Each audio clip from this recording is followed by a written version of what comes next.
Hello बच्चों, देखो आज की क्लास में मैं आपके केमिस्ट्री के कुछ ऐसे इंपॉर्टेंट फैक्ट बताऊंगा जो बच्चे ये कहते हैं कि सर हमें कुछ ऐसा पॉइंट बता दो जो हम पास हो जाए। तो उन बच्चों के लिए तो बहुत ही महत्वपूर्ण है। और जो बच्चे तैयारी में हैं वो अपनी तैयारी में जब 10 मिनट की क्लास में ये सोचें, ज्यादा लंबी क्लास नहीं लूंगा, इस क्लास में ये सोचें कि 10 मिनट के अंदर अंदर कि ये टॉपिक मुझे याद है या नहीं है। अगर वो टॉपिक आपको याद है तो ऐसा मानो लिख के ले जाओ कि आपके कम से कम जो 70 नंबर का पेपर था 50 प्लस मार्क्स तो आप ऐसे ही तैयार करके आ जाओगे। ठीक है, तो इतना ध्यान रखो। और मेरी क्लास को उन बच्चों के पास शेयर जरूर करो जो थोड़ा कम पढ़ा है या फिर अभी उसके अंदर समझ नहीं आई है, उसे यही नहीं पता कि क्या करना है क्या नहीं करना, तो उससे कह दो राकेश सर की क्लास देख लो जाकर के। ठीक है, तो शेयर करो, सब्सक्राइब करो, लाइक करवाओ मेरी क्लास के लिए। ठीक है, और उन बच्चों के लिए जरूर भेजो जिनको इसकी नीड है। ठीक है, नहीं देखो जाहिर सी बात है कि आप सब जानते हैं कि हमारे केमिस्ट्री के अंतर्गत जितने भी चैप्टर्स हैं उनको 3 भागों में डिवाइड किया गया है, फिजिकल में, इनऑर्गेनिक में और ऑर्गेनिक में, जिसमें इनऑर्गेनिक का पोर्शंस बहुत ही कम है। कुछ फैक्ट पॉइंट ऐसे बताऊंगा जिसमें कि आप उन पॉइंट्स को पढ़ के जा रहे हैं तो देखो आप ये पॉइंट आपसे आते हैं या नहीं आते हैं। केमिस्ट्री का ये क्लास सबसे बेहतरीन क्लास है, ये ध्यान रखना। ये पॉइंट अगर आपको आते हैं तो इस पॉइंट के बाद आप इसमें से कुछ नहीं, ऐसा मान लो इससे अलग कुछ नहीं है, आपको ये आता है तो बहुत बेहतर है। देखते हैं जरा किसको कितना आता है। जैसे कि हमारे पास एक लेसन नंबर 1 है जिसे हम कहते हैं बिलियन। बिलियन के अंतर्गत मैंने कुछ टॉपिक बता भी रखे हैं, एक बार जरा दोबारा बता देता हूं। देखो, क्या आपसे मोलों की संख्या निकाले आती है? मोलों की संख्या, सर मोलों की संख्या क्या होती है? ठीक है, आज मैं इसका सॉल्यूशन नहीं दूंगा, आज सिर्फ इसके क्वेश्चंस बताऊंगा कि कौन कौन से क्वेश्चंस पढ़ने हैं और कौन से तैयार करने हैं। ठीक है, नहीं मोलों की संख्या हो गया आपका, मोल प्रभाज हो गया, मोल प्रभाज हो गया, मोलों की संख्या और मोल प्रभाज। देखो ये मोलों की संख्या पता है तभी आप मोल प्रभाज निकाल पाएंगे। मोलों की संख्या को एक क्वेश्चन और बोल देता है ग्राम अणुओं की संख्या। क्या बोल देता है? ग्राम अणुओं की संख्या, ग्राम अणुओं की संख्या। ठीक है, ग्राम अणु। एक क्वेश्चन में पूछा था इकाई सेलों की संख्या, कोई दिक्कत नहीं है। मोलरता, मोललता, मोलरता और मोललता, क्या ये पॉइंट आते हैं आपसे? बेहतरीन आते हैं तो बहुत अच्छी बात है। परासरण दाब, परासरण दाब, परासरण दाब भी आना चाहिए आपसे और परासरण भी आना चाहिए। परासरण क्या होता है और परासरण दाब क्या होता है, ये आपको पॉइंट आने चाहिए। ठीक है, इसके बाद इसके संबंधित एक क्वेश्चन होता है, इस परासरण दाब से एक समीकरण आती है जिसे बोलते हैं तनु विलयन के लिए सामान्य समीकरण। जो समीकरण होती है पीवी बराबर NST या NRT जो भी होती है। ठीक है, नहीं एक इससे न्यूमेरिकल आपके लिए पक्का बनेगा। ठीक है, नहीं इसका एक दूसरा रूप और होता है P बराबर CST। ठीक है, P बराबर CST। ये क्वेश्चन आपसे आना चाहिए। मोल प्रवाह से क्वेश्चन आता है, इस वाली समीकरण से क्वेश्चन आता है, और एक आता है जिसे हम बोलते हैं मोलर, मोलर या फिर मोलल। याद रखना मोलर के लिए भी और मोलल के लिए भी, मोलर या मोलल क्वथनांक उन्नयन स्थिरांक, क्वथनांक उन्नयन स्थिरांक, क्वथनांक उन्नयन स्थिरांक। अगर आपसे ये वाले पॉइंट आते हैं, ये वाले पॉइंट, वैसे तो बहुत सारी चीजें हैं, अगर ये वाले टॉपिक आपको पॉइंट आते हैं, एक आता है क्वथनांक का और एक आता है हिमांक का बेटा, हिमांक अवनमन स्थिरांक, हिमांक अवनमन स्थिरांक। तो आप इस टॉपिक से एक टॉपिक, ये वाले सारे टॉपिक आपको याद आने चाहिए। अगर ये टॉपिक याद है तो साले इस क्वेश्चन, इस चैप्टर का क्वेश्चन सबसे नहीं बचेगा। क्लियर है? तो पहले लेसन जो हमारा बिलियन है, उस बिलियन से आपको ये तो टॉपिक आपको याद आने ही चाहिए। ठीक है, अब बात करते हैं लेसन नंबर 2 की। लेसन नंबर 2 की, तो लेसन नंबर 2 में क्या क्या चीज आती है? हमारा कौन सा है? इलेक्ट्रोकेमिस्ट्री।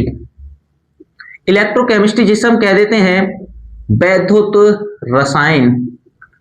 अब वैद्युत रसायन में आपको क्या क्या आता है, पता है नहीं पता है? बस जो पॉइंट बता रहा हूं इन पॉइंट को पढ़ के चला जाना। अगर आपको कुछ आता है नहीं आता, अगर ये पॉइंट आपको पढ़ के जाएंगे, हमेशा लास्ट टाइम पे रिवीजन करके जरूर जाएं। कौन कौन से है? देखो, एक तो आप इसमें पढ़ के जाएंगे सेल, सेल में भी गैल्वेनीय सेल, गैल्वेनीय सेल, वैद्युत अपघटनीय सेल, वैद्युत अपघटनीय सेल।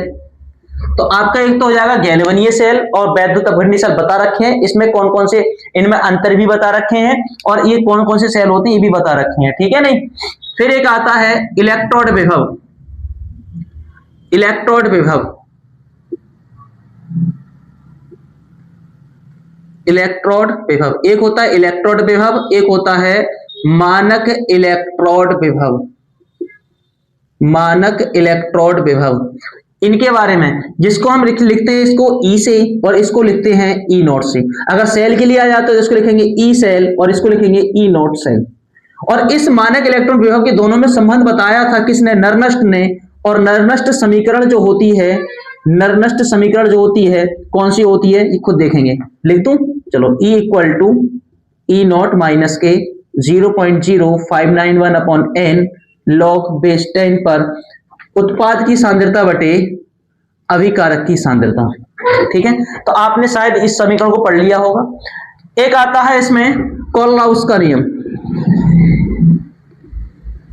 कौन सा आता है, कोलराउस का नियम।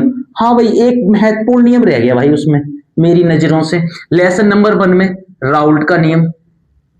राउल्ट का नियम भाई साहब मेरी नजर में ये लग रहा है कि ये 100% आएगा। राउल्ट का नियम, कोलराउस का नियम 100% आएगा, ठीक है। राउल्ट का नियम और कोलराउस का नियम पढ़ के जाएं, इंपॉर्टेंट है, ठीक है। दूसरी चीज ये हो जाता है आपके लिए, तो आपका कोलराउस का नियम हो गया। हाँ फैराडे, फैराडे का नियम ये आपको आना चाहिए। और एक क्वेश्चन 100% आपके पेपर में पूछा जाएगा, कहां से सर पूछा जाएगा, यहां से ईसीएस से। ईसीएस क्या होती है सर, अरे ईसीएस होती है इलेक्ट्रोकेमिकल सीरीज, विद्युत रासायनिक श्रेणी। इससे क्वेश्चंस क्या होता है, देखो मैंने इस पे बहुत सारे क्वेश्चंस कराए भी हैं, न्यूमेरिकल्स भी, न्यूमेरिकल्स ई सेल वाले इससे भी करा दिए मैंने आपको। तो इससे क्वेश्चंस क्या होता है, क्या होता है जब कॉपर सल्फेट के विलयन में लोहे की कील को डाला जाता है तो क्या करता है भाई, तो जाहिर सी बात हम कहते हैं सर आयरन तो अधिक क्रियाशील है, कॉपर कम क्रियाशील है, आयरन कॉपर को विस्थापित कर देता है वगैरह वगैरह। ये सारे क्वेश्चंस कराए थे ईसीएस से, तो इससे एक क्वेश्चंस आपके लिए बनने की पूर्ण संभावना रहेगी। और इससे इसका भी लिंक है, कैसे भाई, ये भी तो पता है कौन अधिक क्रियाशील है कौन कम क्रियाशील है, किसका मानक इलेक्ट्रोड विभव है, तो पूरे टॉपिक मैंने बता रखे हैं इसके लिए, ठीक है। वेरी गुड, ये क्वेश्चंस हो जाते हैं हमारे। उसके बाद और कौन रह गया भाई इसमें, फैराडे, कोलराउस आ गया और नरनस्ट समीकरण आ गई, इलेक्ट्रोड विभव आ गया, मानक इलेक्ट्रोड विभव आ गया, दोनों सेल आ गए, ठीक है। कोई नहीं, आप इतना कर लो इसमें से, ठीक है, आप इतना कर लो, इतना ही बहुत है। और भाई इससे न्यूमेरिकल कोलराउस के नियम से, फैराडे के नियम से और आपकी नरनस्ट इक्वेशन से, इससे आपके न्यूमेरिकल 100% पूछा जाएगा, 100% पूछा जाएगा, ठीक है। नहीं आप इसमें कोई गलती ना करें, क्लियर है। चलो अब लेसन नंबर 3 की बात करते हैं। लेसन नंबर 3 में 2 बातें बताऊंगा, सब कहानी खत्म उसकी। लेसन नंबर 3 की 2 बातें और कहानी खत्म। लेसन नंबर 3 है हमारा वैद्युत रसायन, सॉरी लेसन नंबर 3 है हमारा क्या, रासायनिक बल गतिकी। रासायनिक बल गतिकी, काइनेटिक केमिस्ट्री। रासायनिक बल गतिकी के अंतर्गत उसमें जाहिर सी बात है अभिक्रिया की वेग को प्रदर्शित किया गया है। तो सबसे पहले टॉपिक आपका आना चाहिए लेसन नंबर 3 में, क्या आना चाहिए, अभिक्रिया का वेग। अभिक्रिया का वेग आपको पता होना चाहिए और वेग को प्रभावित करने वाले कारक भी आप याद करेंगे। तो अभिक्रिया का वेग याद करो और उससे कारक याद करो, ठीक है। नहीं फिर दूसरी चीज आपकी आती है, दूसरी चीज अभिक्रिया का वेग हो जाता है, उसके बाद आती है कोटि, अभिक्रिया की कोटि, अभिक्रिया की कोटि और आणविकता। आणविकता देखो एक बात ध्यान रखना, इनमें आपसे अंतर भी पूछेगा, ठीक है। इनमें आपसे क्या पूछेगा, अंतर। एक तो बात हो जाती है इसमें अंतर की दोनों की, ठीक है। नहीं और दूसरी चीज ये कि ये परिभाषा भी पूछ सकता है इनकी उदाहरण सहित, कोटि क्या होती है, आणविकता क्या होती है, अंतर सहित समझाओ। दूसरी चीज ये क्वेश्चन हो जाएंगे आपके। और एक चीज और सुनो जरा इसमें, क्या ये क्या बोलते हैं, कोटि, प्रथम कोटि की अभिक्रिया के लिए, प्रथम कोटि या फिर शून्य कोटि, शून्य कोटि अभिक्रिया का वेग समीकरण, वेग समीकरण। राइटिंग पे बिल्कुल मत जाना मेरी, पढ़ाने दो, समझाने दो, सारे टॉपिक लिख लेना, अगर बोल रहा हूं लिख लेना, इतना भी गंदा नहीं लिख रहा हूं। प्रथम कोटि की अभिक्रिया, शून्य कोटि की अभिक्रिया का वेग समीकरण, ठीक है। वेग समीकरण का मतलब है जो इनके व्यंजक निकल के आते हैं वो, और इन दोनों का अर्धायु काल, इन दोनों का अर्ध आयु काल। भाई एक बात बता रहा हूं मैं आपको, 100% आएगा, 100% आएगा, ठीक है नहीं। और एक क्वेश्चन आएगा, कौन सा क्वेश्चन आएगा भाई, बेहतरीन क्वेश्चन, क्वेश्चन ऐसे बता दो, जैसे कि प्रथम कोटि की अभिक्रिया से एक क्वेश्चन आएगा। प्रथम कोटि की अभिक्रिया होती क्या है, K बराबर 2.303 अपॉन T log बेस 10 पर प्रारंभिक सांद्रता परिवर्ती सांद्रता। लो भाई साहब हो गया काम इसका। इसी से हम शून्य कोटि की भी निकाल लेंगे और इसी से हम इसका अर्धायुकाल भी निकाल लेंगे, ठीक है। इसका बिल्कुल सिद्धिकरण करके जाना, और न्यूमेरिकल 100% आएगा। कौन सा आएगा सुनो, इससे न्यूमेरिकल कौन सा आएगा भाई, ये कहता है कि कोई अभिक्रिया, प्रथम कोटि की अभिक्रिया 20 मिनट में इतने % पूर्ण होती है, तो बताइए कितने समय में 90% पूर्ण होगी। समझ में आई बात, कौन सा कि ये आता है, सुन लो वैसे मेरी बात, पर जो आपका आता है गुना वाला, गुना कह देता है, समय वाला, समय पूछने वाला कह सकता है, जो कह सकते हैं एक ही अभिक्रिया को 2 बार करा रहा है, 2 तरीके से करा रहा है। ये कहता है कि किसी अभिक्रिया का या प्रथम कोटि की अभिक्रिया का 20 मिनट में 90% सांद्रण परिवर्तित होता है, तो बताइए कितने समय में उसी अभिक्रिया का 99% भाग पूर्ण होगा। 99% पूर्ण होगा, 90% 20 मिनट में हो रहा है, तो 99% कितने में होगा। इस सवाल को दो बार सिद्ध करना होता है इसके लिए, ठीक है। के की वैल्यूज को बराबर करके और सिद्ध कर देते हैं इसके लिए, ठीक है नहीं। तो इस क्वेश्चंस को तैयार करके जाना, 100% पेपर में पूछा जाएगा। क्लियर है, तो अगर आप इतनी बात समझ पाए, इतना सही है इसमें, और ज्यादा कुछ नहीं है, इतना ही आपको आएगा पेपर के लिए, ठीक है। आप अगर आप चाहें तो सक्रिय, आपकी जो कहते हैं अभिक्रिया की वेग दर या सक्रियण दर ऊर्जा भी पूछ सकता है, सक्रियण ऊर्जा या फिर सक्रियण ऊर्जा की दर भी पूछ सकता है। आप इस टॉपिक को पढ़ के जाए, मेरी बात को ध्यान से सुनते रहें इस बात के लिए। क्लियर है, तो ये फिजिकल के 3 चैप्टर थे, इन तीनों चैप्टर्स के मैंने आपको बता दिया कौन कौन सी चीजें आती हैं, ठीक है। और ध्यान से सुने जरा। अब आ जाओ D and F block element पर। क्या, D and F block element पर, एलिमेंट डी ब्लॉक या एफ ब्लॉक के एलिमेंट क्या होता है, 4 बातें बताऊंगा, याद करके चले जाइए।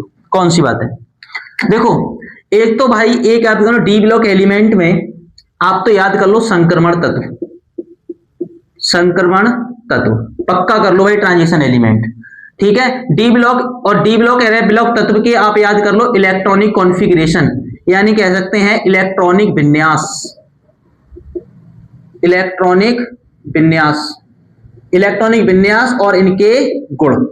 ये बात कौन से गुण होते हैं, चुंबकीय प्रतिचुंबकीय कब होंगे, अनुचुंबकीय कब होंगे, रंगीन कब होंगे और रंगहीन कब होंगे, याद कर जाना, पक्का बता रहा हूं। दूसरी चीज ज्यादा नहीं, KMnO4 और K2Cr2O7, K2Cr2O7 यानी कि पोटेशियम परमैंगनेट और पोटेशियम डाइक्रोमेट, इनके बनाने की विधि याद कर लो भाई इसमें की, और क्या याद करेंगे इसकी बनाने की विधि, और इन दोनों के लिए याद करेंगे क्या, अम्लीय माध्यम में ऑक्सीकरण, क्या, अम्लीय माध्यम में ऑक्सीकरण कर जाना, बता रहा हूं हर साल आता है। क्या, इनकी बनाने की विधि किसके द्वारा बनाया जाता है, कितने स्टेप में बनता है, और अम्लीय माध्यम में इसका ऑक्सीकरण क्या है, पक्का याद कर लेंगे। लो छोड़ो, मैं बता ही ना रहा इसमें, अब कहानी खत्म, इसी में इसमें से मिल जाएगा आपको, ठीक है नहीं, पक्का। चलो वेरी गुड, तो ये तो डी ब्लॉक की बात हो गई, ये डी ब्लॉक में मिल जाएगा आपको।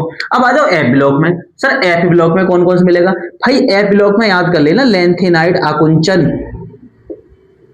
लेंथेनाइड संकुचन बोल दो या फिर लेंथेनाइड आकुंचन बोल दो, लेंथेनाइड संकुचन और लेंथेनाइड आकुंचन एफ ब्लॉक तत्वों के। और इसके बाद याद कर लो इनके गुण, प्रॉपर्टी यानी कि कारक, ठीक है। क्या याद कर लेंगे, इसके कारक। तो एफ ब्लॉक के तत्व क्या होते हैं, उनके क्या गुण है, और लेंथेनाइड संकुचन क्या है, तो बता ही ना रहा है इसमें कुछ, इतना ही बहुत है।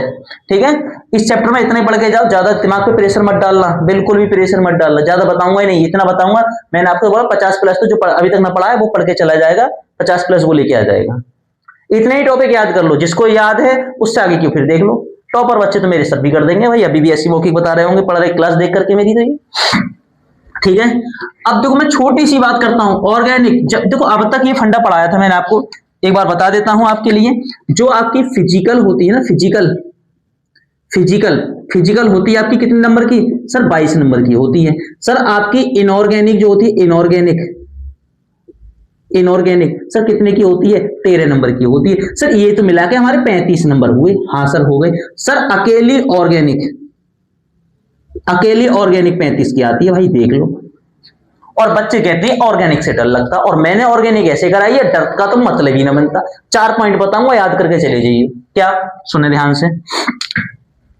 ऑर्गेनिक 35 नंबर की अकेली ऑर्गेनिक केमिस्ट्री। देखो ऑर्गेनिक केमिस्ट्री के अंतर्गत क्या करेंगे, ध्यान से सुनना। ऑर्गेनिक केमिस्ट्री के अंतर्गत आप सबसे पहले जितनी भी नाम वाली अभिक्रियां हैं, लो मैं ये लिख देता हूं, बात ही खत्म कर दी। नाम वाली अभिक्रियां हैं, नाम वाली अभिक्रियां लगभग कितनी होंगी सर? 25 या 26 के समथिंग होंगी, 25-26 रिएक्शन। इन 25 में से आपको 12 रिएक्शन मिल जाएंगे। कौन कौन सी हैं बताओ? अरे फ्रैंकलिन अभिक्रिया हो गई, बोर्ड्स अभिक्रिया हो गई, विलियम संश्लेषण हो गई आपकी, ठीक है, और इटार्ड अभिक्रिया हो गई आपकी, कैनिजारो अभिक्रिया हो गई, रोजनमुंड अभिक्रिया हो गई, ठीक है, और आपकी बहुत सारी रिएक्शंस हैं।